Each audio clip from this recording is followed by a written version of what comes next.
வானதி அடுத்த நாள் பாண்டியுடைய கடைக்கு வராங்க. எதுக்கு வானதி இப்படி வீட்டுக்கு வந்து எல்லா மனசையும் காயப்படுத்துகிற மாதிரி பேசினேன் அப்படின்னு சொல்ல, என்ன பாண்டி, உனக்கு சப்போர்ட் பண்ணி தானே நான் பேசினேன். நான் பேசினதில் என்ன தப்பு இருக்குது சொல்லு பார்க்கலாம். உன் அண்ணன் பண்ணது ரொம்ப ஓவர் இல்லையா? உன்னை அடிக்கிறான், கீழே பிடிச்சி தள்ளி விடுறான், நீ எதையுமே கேட்க மாட்டேற.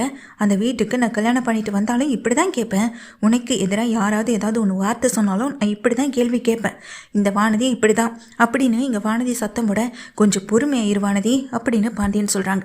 அதுக்கு வானதி, இதில் பொறுமையாக இருக்க என்ன இருக்குது பாண்டி, நீயே கொஞ்சம் யோசிச்சு பாரு. கொஞ்சம் கூட காதலிக்கலை, கல்யாணம் பண்ணலை, ஃபேக் மேரேஜை பண்ணிட்டு வந்து உனக்கும் எனக்கும் இங்கே கிளாஸ் எடுத்துட்ருக்காரு அண்ணன். பத்தாத்துக்கு இங்கே கடையில் வந்து உட்காந்துக்கிட்டு அவர் பேசுகிற, அவர் போடுற அலப்பறை எதையுமே நல்லா தாங்க முடியலை.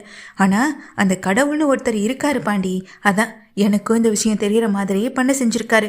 நீ மட்டும் ஃபோனை எடுத்திருந்தேன்னா நான் வீட்டுக்கு வந்திருக்க மாட்டேன். நீ ஃபோனை எடுக்காமல் இருந்ததுனால தானே நான் வீட்டுக்கு வந்தேன். அதனால தானே இந்த உண்மை எனக்கும் தெரிஞ்சுது.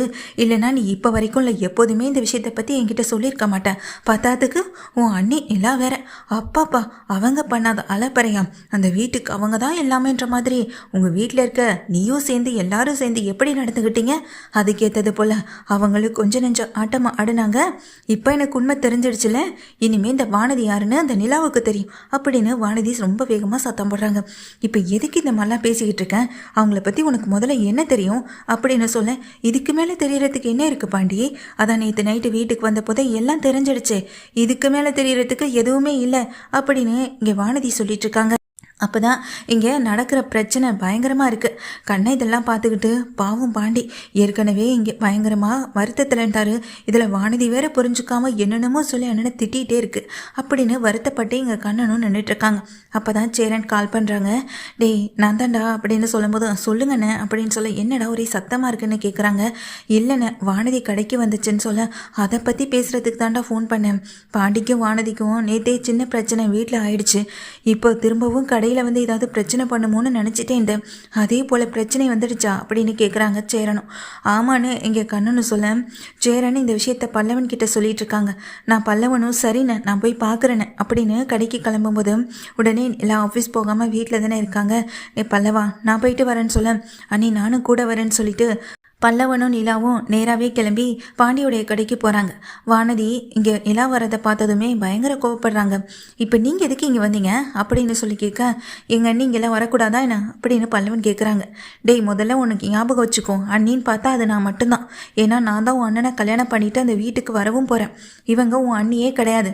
சும்மா ஃபேக் மேரேஜ் பண்ணிவிட்டு இப்போது ஒரு பாதுகாப்புக்கு இந்த வீட்டில் இருக்காங்க, அவ்வளவுதான் அப்படின்னு இங்கே வானதி சொல்ல, நீங்கள் நினைக்கிறத உங்கள் கூட வச்சுக்கோங்க வாணி, ஆனால் இங்கே எங்களுக்கு நிலா அண்ணி தான் எல்லாமே அப்படின்னு இங்கே பல்லவன் சொல்ல, நீங்கள்லாம் திருந்தவே மாட்டீங்க அப்படின்னு வானதி பேசிக்கிட்டு இருக்காங்க.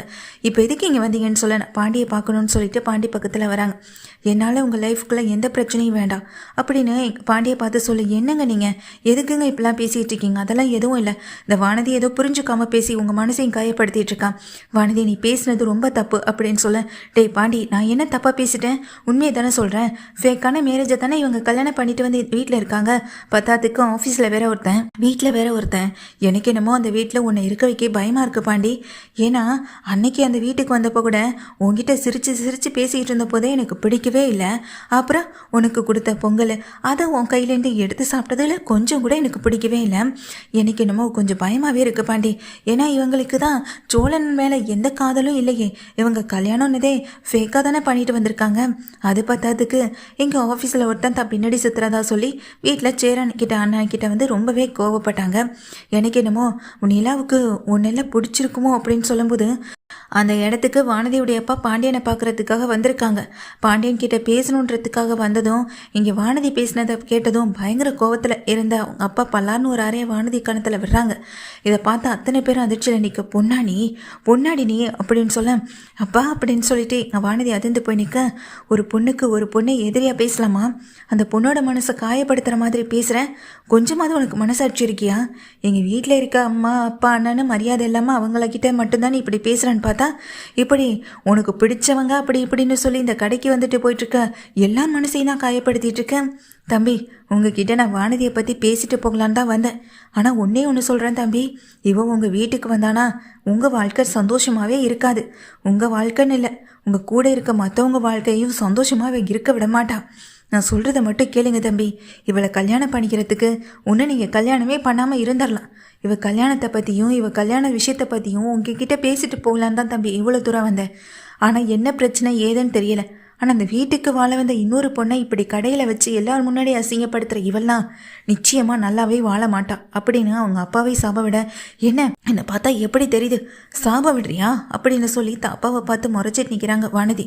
வானதி நிறுத்து அப்படின்னு அங்கே பாண்டி பயங்கரமாக சத்தம் போட, வானதி அதிர்ச்சியோட இங்கே பாண்டியை பார்க்க, இங்கே பார், இவங்க எங்களுக்கு அண்ணி மட்டும் இல்லை, அம்மான்ற ஸ்தானத்தில் எல்லாமா இருந்து இப்போ எங்களுக்கு கூட இருந்து வழி நடத்திக்கிட்டு இருக்கவங்க இவங்க மட்டும்தான். இப்போதைக்கு அவங்க சோழனுடைய ஒய்ஃப்னா அவங்க எங்களுக்கு அண்ணி தான். என்ன ஒன்று, உன்னையும் நானும் உண்மையாக லவ் பண்ணுறோன்னு வார்த்தைக்கு வார்த்தை சொல்கிறேன். இவங்களுடைய இதை ஃபேக் மேரேஜ்னு சொல்லிட்டுருக்கே. உண்மையை சொல்லட்டுமா, அவங்க பொய்யான ஒரு கல்யாணத்தை பண்ணாலும் உண்மையாக மற்றவங்களுக்காக வாழனாலும் தங்களுக்குள்ளே விட்டு கொடுத்து சந்தோஷமாக தான் வாழ்ந்துட்டுருக்காங்க. ஆனால் உன்னை என்னை பற்றி கொஞ்சம் யோசிச்சு பாரு. உண்மையாக தான் லவ் பண்ணுறோம், ஆனால் மற்ற விஷயங்கள் எல்லாமே எங்கள் ஆப்போசிட்டாக தானே இருக்குது. எந்த விஷயத்துலையும் நிதானம் இல்லை, எந்த விஷயத்துலையும் பொறுமை இல்லை, எல்லாத்துக்குமே சண்டை. இது மட்டும்தான் நம்ம லைஃப்பில் இருக்குது. ஆனால் சோழனும் நிலாண்டியும் ஒருத்தருக்கு காதலிக்கலை, கல்யாணம் பண்ணிக்கணும்னு ஆசைப்படல. இந்த கல்யாணம் சந்தர்ப்ப சூழ்நிலையால் நடந்திருந்தாலும் கூட இன்னமும் இதை மதித்து எங்கள் வீட்டில் இருக்காங்க. இந்த அண்ணியும் கூட எங்களுடைய சந்தோஷம் கஷ்டம்னு எல்லாத்துலேயுமே பங்கு எடுத்துக்கிறாங்க. இதை தாண்டி வேற என்னடி வேணும் அப்படின்னு எங்கள் வானதியை பார்த்து பாண்டியனும் கேட்குறாங்க. பாண்டி கேட்குற கேள்வி வானதி பேச முடியாமல் நிற்க நிலா சொல்கிறாங்க, என்னால் எந்த பிரச்சனையும் வேண்டாம். அந்த வீட்டில் நான் இருக்க தானே பிரச்சனை. இனி அந்த வீட்டில் நான் இருக்க போகிறதில்ல. அந்த வீட்டை விட்டு நான் வெளியே எங்கேயாவது போய் கூட தங்கிக்கிறேன். சரியா வானதி? நான் உன்னை எந்த இடத்துலையும் நான் ஒரு மாமியாரை எந்த உன்னை வழி நடத்தணும்னு நினச்சதில்லை. அப்படி நினைக்கக்கூடிய ஆளும் நான் கிடையாது. சரியா தப்போ அதை முகத்துக்கு நேராக பேசக்கூடிய எனக்கு ஒரு தைரியம் இருக்குது. அந்த தைரியம் தான் இப்போ உன்னை இப்படி என்னைய பேசவும் வச்சிருக்கு. என்னால் அதை புரிஞ்சுக்க முடியுது வானதி. சரி தப்புன்னு ஒருத்தவங்க முகத்துக்கு நேராக சொல்கிறது தான் அது சரியாகவும் இருக்கும். அதைத்தான் உங்ககிட்ட நான் பல தடவை சொல்லியிருப்பேனே தவிர மற்றபடி உனக்கு நான் ஆர்டர் போட்டது கிடையாது, கண்டிஷன் போட்டது கிடையாது. அது முதல்ல நீ புரிஞ்சுக்கிட்டா நல்லாயிருக்கும் அப்படின்னு இங்கே நிலா வானதியை பார்த்து சொல்கிறாங்க. அம்மாடி நீ எதுக்கும் வருத்தப்படாதமான்னு அங்கே நிற்கிற வானதியோட அப்போ சொல்ல, இல்லைங்க பரவாயில்ல அப்படின்னு நிலா ரொம்ப வருத்தத்தோட பல்லவனை கூட்டிகிட்டு அங்கேருந்து கிளம்ப, இனிமே என்னைய பார்க்க நீ இந்த இடத்துக்கு கூட வர வேண்டாம். உங்கள் வீட்டில் உன்னை யாருக்கு கல்யாணம் பண்ணி கொடுக்கணும்னு ஆசைப்படுறாங்களோ அவங்கள கல்யாணம் பண்ணிக்கிட்டு நிம்மதியாயிருவானதி. ஏன் நிம்மதியை கெடுத்து என் குடும்பத்தில் இருக்கவங்களுடைய நிம்மதியை கெடுக்கணும்னு எந்த அவசியமும் இல்லை. கல்யாணம் பண்ணிட்டு வர பொண்ணால் அந்த குடும்பத்துக்கு சந்தோஷம் தான் இருக்கணுமே தவிர ஒரு கஷ்டமும் இருக்கக்கூடாது. ஆனால் நீ என்னை வீட்டுக்கு வரத்துக்கு முன்னாடியே வீட்டில் இருக்க அத்தனை பேர் மனசையும் காயப்படுத்துகிற. எல்லா விஷயமும் எங்களுக்கு தெரிஞ்சும் உன்கிட்ட சொல்லாமல் இருக்கனா நீ இப்படியெல்லாம் நடந்து பண்ணுறதுக்காக தான். இதை விட்டுட்டு ஏன் சொல்லலைன்னு அதுக்கு தனி பிரச்சனையை வேற இங்கே வந்து கடையில் இருந்து ஏற்படுத்திட்டு இருக்கு. இங்கே பாரு வானதி, என்னால் அவ்வளவுதான் உனக்கு சொல்ல முடியும். இதுக்கு மேலே எல்லாத்துக்கும் உனக்கு புரிய வச்சுட்டே இருக்க முடியாது அப்படின்னு சொல்ல, என்ன மன்னிச்சிருப்பா. உனக்கு இருக்க நல்ல மனசு கூட நான் பெத்த இந்த வானதிக்கிலே நினைக்கும் போதான் ரொம்ப மனசுக்கு வருத்தமாக இருக்குது அப்படின்னு சொல்கிறாங்க. இப்போ புரியுதுங்க உங்கள் வீட்டில் இருக்க எல்லாரும் ஏன் கஷ்டப்படுறீங்க, எதுக்காக கஷ்டப்படுறீங்கன்னு பாண்டியன்னு சொல்ல, வானதிக்கு பேச்சு மூச்சே இல்லை, அமைதியாகவே நிற்கிறாங்க. இப்போ நான் என்ன பண்ணணும் அப்படின்னு சொல்லி கேட்க, நீ என்ன தான் பண்ண போகிற? எல்லா தப்பையும் பண்ணிவிட்டு கடைசியில் மன்னிப்புன்ற ஒரு வார்த்தையை கேட்டால் எதையுமே சரி பண்ணிட முடியாது. நீ நிலானிக்கிட்ட பேசுனது சரியா? அவங்க மனசை காயப்படுத்துகிற விதமாக பேசியிருக்க, இப்படி தப்பாக பேசியிருக்க, அதுக்கெல்லாம் நீ மன்னிப்பு கேட்கணும் வானதி அப்படின்னு சொல்ல, சரி உனக்காக நான் மன்னிப்பு கேட்குறேன்னு வானதி ஒத்துக்கிறாங்க. இங்கே பாரு வானதி, இந்த தப்பை இதோட முடிச்சனுமே தவிர திரும்ப இந்த பிரச்சனையை வளர்க்குற விதமாக எதை பற்றியுமே பேசக்கூடாது. ஆனால் நீ என்ன பண்ணிகிட்ருக்க? இந்த பிரச்சனையை அடுத்தடுத்து எப்படி பெருசாக்கலான்றதை பற்றி மட்டுமே தான் யோசிக்கிற. இனிமேல் கடைக்கு வராத, என்கிட்ட பேசாத அப்படின்னு எங்கள் பாண்டியன்னு சொல்லிடுறாங்க. இதை கேட்ட வானதி மனசு வருத்தத்தில் இருக்க நேராக நிலா வீட்டுக்கு நிலாவை பார்க்க தான் போகிறாங்க. நீங்கள் இன்றைக்கி ஆஃபீஸ்க்கு போகலன்னு சொல்லிட்டு ரொம்ப பதவுசாக சாதாரணமாக போய் கேட்க, இல்லைன்ற மாதிரி நிலாவும் சொல்கிறாங்க. அதானே, அவன் தான் அப்படி உங்ககிட்ட பேசிட்டானா நீங்கள் எப்படி இனிமேல் ஆஃபீஸ்க்கு போக முடியும்? நீங்கள் எடுத்த முடிவு சரிதான் நிலா அப்படின்னு சொல்ல, இப்போ கடையில் வச்சு என்னென்னமோ அண்ணியை பார்த்து கேள்வி கேட்டீங்க, இப்போ எதுவுமே நடக்காதது போல் நிலா அண்ணிக்கிட்ட வந்து இப்படி பேசிக்கிட்டு இருக்கீங்க அப்படின்னு பல்லவன்னு சொல்ல, நடந்த தப்புக்கெல்லாம் நான் தாப்பா மன்னிச்சிருப்பான்னு அங்கே சேரன் மன்னிப்பு கேட்குறாங்க. என்னென்ன நீ எல்லார்கிட்டையும் மன்னிப்பு கேட்டுகிட்டே இருக்க, விடுன்னு அப்படின்னு பல்லவன் சேரனை பார்த்து சொல்ல, சாரி நிலா என்னை மன்னிச்சிருங்க. நான் ஏதோ கோவத்தில் தான் அப்படியெல்லாம் பேசுகிறேன்னு சொல்ல, இல்லை வானதி, நீங்கள் பேசினது எல்லாமே உண்மை தானே. கோவத்தில் பேசினாலும் நீங்கள் பேசினது எல்லாம் உண்மைதான். ஆனால் அதுக்காக மற்றவங்க மனசையும் மற்றவங்க வாழ்க்கை கெடுக்கிற எண்ணம் எனக்கு கொஞ்சம் கூட இல்லை. நீங்கள் பயப்படுற அளவுக்கு இந்த வீட்டில் பாண்டியனுக்கு என்னால் பாதுகாப்பு இல்லாமல் போயிடாதுன்னு நினைக்காதீங்க. நான் இந்த வீட்டில் இருந்தால் தானே அப்படின்னு சொல்ல, இப்போ என்ன நீ சொல்கிறீங்க அப்படின்னு இங்கே பல்லவனை கேட்க, ஆமாம் பல்லவா, நான் வெளியே ஹாஸ்டலில் தங்கிக்கலான்னு முடிவு பண்ணிட்டேன் நிலா சொல்கிறாங்க. ஐயோ அப்படியெல்லாம் எதுவும் பண்ணிடாதீங்க அப்படின்னு இங்கே வானதியை சொல்ல, இல்லை வானதி, என்னால் உனக்கு பிரச்சனை இருக்கக்கூடாதுன்னு தான் நினைக்கிறேன் அப்படின்னு சொல்லும்போது இதை கேட்டதும் சேரனும் பல்லவனும் அதிர்ந்து போய் தான் நிற்கிறாங்க. வானதி திரும்பவும் மன்னிப்பு கேட்டுக்கிறாங்க. இங்கே பாருங்க நிலா, எனக்கு உங்கள் மேலே எந்த கோபமும் இல்லை. நீங்கள் இந்த வீட்டில் எத்தனை நாள் எவ்வளோ நாள் வேணாலும் இருங்க, அதை நான் கேட்க போகிறதும் இல்லை. ஆனால் தயவு செஞ்சு இந்த வீட்டை விட்டு போகணுன்னு மட்டும் முடிவெடுக்காதீங்க. நான் பேசினது எல்லாத்துக்கும் உங்ககிட்ட மன்னிப்பு கேட்டுக்கிறேன்னு சொல்ல, இங்கே பல்லவனும் சேரனும் எதுவுமே பேச முடியாமல் நிற்கிறாங்க. அப்போ நடேசன் வந்தவங்க, ஏமா இந்த வீட்டுக்கு நீ மருமகளாகவே ஆகலை, அதுக்குள்ளே இந்த வீட்டில் யார்கிட்ட எப்படி பேசணும்னு கூட தெரியல, எல்லா முடிவையும் நீயே எடுக்கலான்ற ஒரு ஐடியாவில் இருக்கியான்னு. இங்கே பார், இந்த வீட்டுக்கு நீ 3வது மருமக தான். இந்த வீட்டுக்குன்னு முதல்ல ஒருத்தி வருவாள்ல, அவள் தான் இந்த மூத்த மருமக. ஆனால் இந்த வீட்டுக்கு மருமகளாக முதல்ல அடி எடுத்து வச்சது நிலா தான். நிலா இந்த வீட்டில் பொறுத்து பொறுமையாக ரொம்ப அருமையாக இந்த குடும்பத்தை வழிநடத்தி போகிறத பார்க்குறப்போ எனக்கே ஆச்சரியமாக தான் இருக்குது. மருமகளாக இந்த வீட்டில் நினைக்கல இல்லைனாலும் கூட எங்களை பொறுத்த வரைக்கும் அதுவே இந்த வீட்டுக்கு மருமக தாமா அப்படின்னு இங்கே நடேசன்னு சொல்கிறாங்க. நீ பேசின வார்த்தைகள் எல்லாத்தையும் பல்லவன் சொல்லி நானும் கேள்விப்பட்டேன். கட்டின புருஷனை இப்படி நீயே 4 பேருக்கு மத்தியில் தப்பாக பேசும்போது அது அவனுக்கும் கோவத்தை ஏற்படுத்தத்தானே செய்யும்.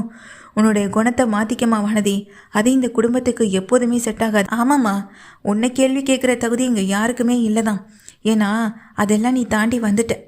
இப்போதைக்கு உங்ககிட்ட எல்லாம் எங்களால் கேள்வி கேட்க முடியாது. அதே நேரத்தில் நீ பேசுகிறது சரியா தப்பான்னு உன் மனசாட்சிக்கே தெரியும். தப்பு செஞ்சுட்டோமோன்னு வருத்தப்பட்டு மன்னிப்பு கேட்குறியா, இல்லை பாண்டியன் தாங்கிட்ட பேசாமல் போயிடுவோன்னு பயந்து வந்து மன்னிப்பு கேட்குறியான்னு தெரியலை. ஆனால் நீ என்ன மன்னிப்பு கேட்டாலும் நீ பேசினதை என்றைக்குமே மறக்க முடியாது வானதி அப்படின்னு நடேசன்னு சொல்லிடுறாங்க. இதை கேட்டதும் அதிர்ந்து போகிறாங்க வானதியும். நிலாவும் எதுவுமே பேசாமல் ரூம்குள்ளே போய் கதவு சாத்திக்கிறாங்க. விஷயம் கேள்விப்பட்ட சோழன் வேகமாக வந்து வானதி கிட்ட ரொம்ப கோபமாக கத்த, நான் ஏதோ தெரியாமல் பேசிட்டேன்னு சொல்லும்போது, இதே மாதிரி உன்னை பற்றி நான் ஏதாவது தப்பாக பேசினா நான் அது உனக்கு ரொம்ப சந்தோஷமாக இருக்குமா, இல்லை இதை கேட்டுக்கிட்டு இருக்க பாண்டிக்கு தான் ரொம்ப சந்தோஷமாக இருக்குமா அப்படின்னு சொல்லிட்டு கேட்குறாங்க சோழனும். இங்கே பார், உனக்கு அவ்வளவுதான் உரிமை. இந்த வீட்டுக்கு இனி வரது பாண்டியை பார்க்குறன்ற பேரில் அடிக்கடி இந்த வீட்டுக்கு வரதெல்லாம் எதுவுமே வேண்டாம். பாண்டியை பார்க்குறேன்னா கடையில் போய் பார்த்துட்டு அப்படியே கிளம்பிடு. இனிமேல் இந்த வீட்டு பக்கம் வந்தேன் நான் இனி சும்மாவே இருக்க மாட்டேன்னு சோழன் கத்துறாங்க. பயந்து போன வானதியை அந்த இடத்த விட்டு வேகமாக வெளியே போகவும் செய்கிறாங்க. வானதி அசிங்கப்பட்டு அவமானப்பட்டு தான் போகிறாங்க. பாண்டியனும் பேசலை. அந்த குடும்பத்தில் எடுத்துக்கவங்கள ஏற்றுக்கலை நினச்சிட்டு வீட்டுக்கு போனால் அங்கே அவங்க அப்பா வேற பயங்கரமாக திட்டுறாரு. ஒரு பொண்ணுக்கிட்ட எப்படி பேசணும்னு தெரியல. பாண்டியன்னு போய் கடையில் உட்காந்துட்டு இருந்ததெல்லாம் எதுக்கு? அவனை வேற ஒரு பொண்ணு கூட நினச்சி தப்பாக பேசுகிறதுக்கா? எங்கேயும் தேடி வந்துச்சு உனக்கு இந்த புத்தியெல்லாம் அப்படின்னு அம்மா ஒரு பக்கம் கேள்வி கேட்க, இன்னொரு பக்கம் அவங்க அப்பா ஒரு கேள்வி கேட்குறாங்க. பாண்டி இவ்வளோ நாள் நீங்களும் சேர்ந்து தானே திட்டிகிட்டு இருந்தீங்க, இப்போ என்ன அவனுக்கு சப்போர்ட் பண்ணுறேன்னு சொல்ல, இங்கே பாரு, இத்தனை நாளாக நீ தப்பு பண்ண நினச்சி அவனை திட்டிகிட்டு இருந்தோம். ஆனால் உண்மையை சொல்லப்போனால் அந்த பிள்ளை நல்ல பிள்ளைய தான் இருக்கா. நீ தான் தப்புக்கு மேலே தப்பு பண்ணிகிட்ருக்க. சொல்லப்போனால் அப்படின்னெல்லாம் கல்யாணம் பண்ணிக்கிட்டா அவன் வாழ்க்கை தான் கஷ்டமாக போகும், சிரமமாக போகும். இவளையெல்லாம் கல்யாணமே பண்ணி கொடுக்கக்கூடாதுங்கன்னு அவங்க அம்மாவும் சொல்கிறாங்க. இவங்க அப்பாவும் திட்ட வானதி திட்டு வாங்கிக்கிட்டு ரொம்ப அசிங்கப்பட்டு நிற்கிறாங்க வீட்லேயும் கூட.